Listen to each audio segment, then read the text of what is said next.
အားလုံးပဲမင်္ဂလာပါခင်ဗျာ Cooking and Food Channel လေးမှာပြန်လည်ကြိုဆိုလိုက်ပါတယ်ဒီနေ့မှာဘေးဦးငန်းပြည့်ချက်လေးချက်ပြပါမယ်အရင်ဆုံးဘေးဦးလေးတွေပြုတ်ပြီးခွာထားပါမယ်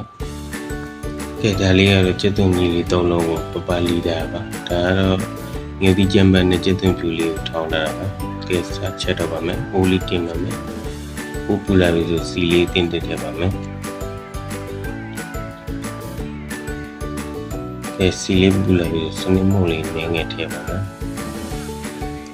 ကဲစနစ်မုံလေးရရပြီ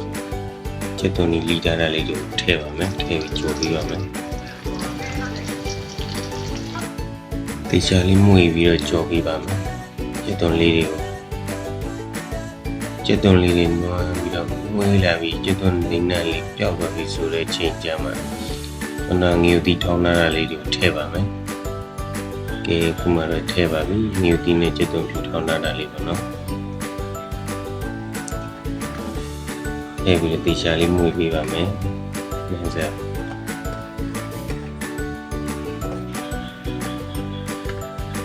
ငယ်တီလေးတွေလည်းစိတ်နဲ့ပြောက်ပြီးမွေးလာပြီဆိုညောင်လေးတွေလည်းရဲလာပြီဆိုတဲ့ချိန်ကျရင်ငန်းပြားလေးနှစ်စုံခွဲလောက်ထည့်ပါမယ်ဘေးငန်းပြားကြီးကျဲဆိုတော့ငန်းပြားကြီးကိုသုံးရပါမယ်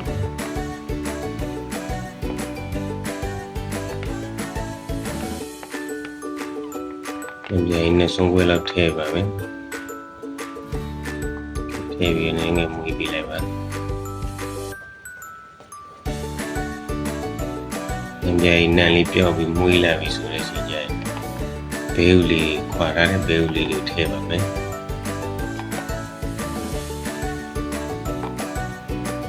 ကျွန်တော်တော့ဘေးဦးလေးခုနှလုံးပေါ့နော်ခုနှလုံးချက်ပြလာပါလေမိမိကြိုက်တဲ့တက်လောက်ထည့်ချက်လို့ရပါတယ်ဘေးဦးလေးများလေးအနည်းများလေးစားခြင်းချက်တော်လေးထည့်ပေးပါဘေးဦးလေးတွေမူပေးလိုက်ပါလေ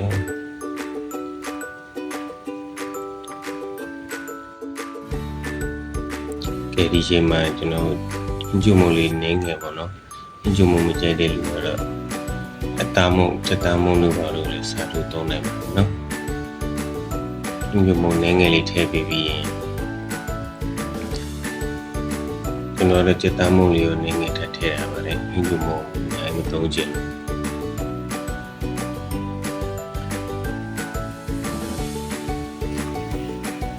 ပြီးထည့်ထားတဲ့ချက်တမ်းမို့ချိုမို့လေးတွေနှံ့တော့နည်းနည်းဝေပေးလိုက်ပါမယ်။ဘေးလေးတွေလည်းပိုချိုလေးတွေတင်းလာပြီပေါ့နော်။အဲဒီအချိန်မှာတော့ရေလေးထည့်ပါမယ်အနည်းငယ်။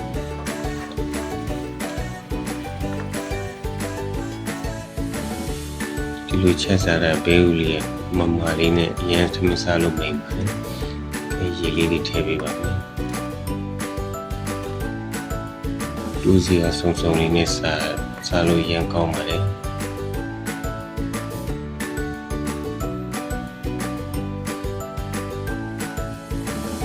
ဒီမှာရေနေနေတော့နဲ့ထပ်ထည့်လိုက်ပါ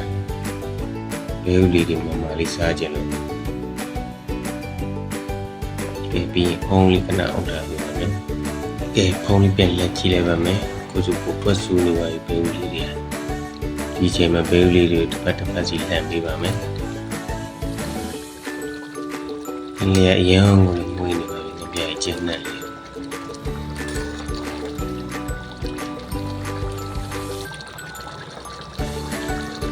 ဒီချိန်မှာရတာပုံကမြည်လို့ရတယ်နော်ကျွန်တော်တော့အတော့ပဲမလို့မမြည်တော့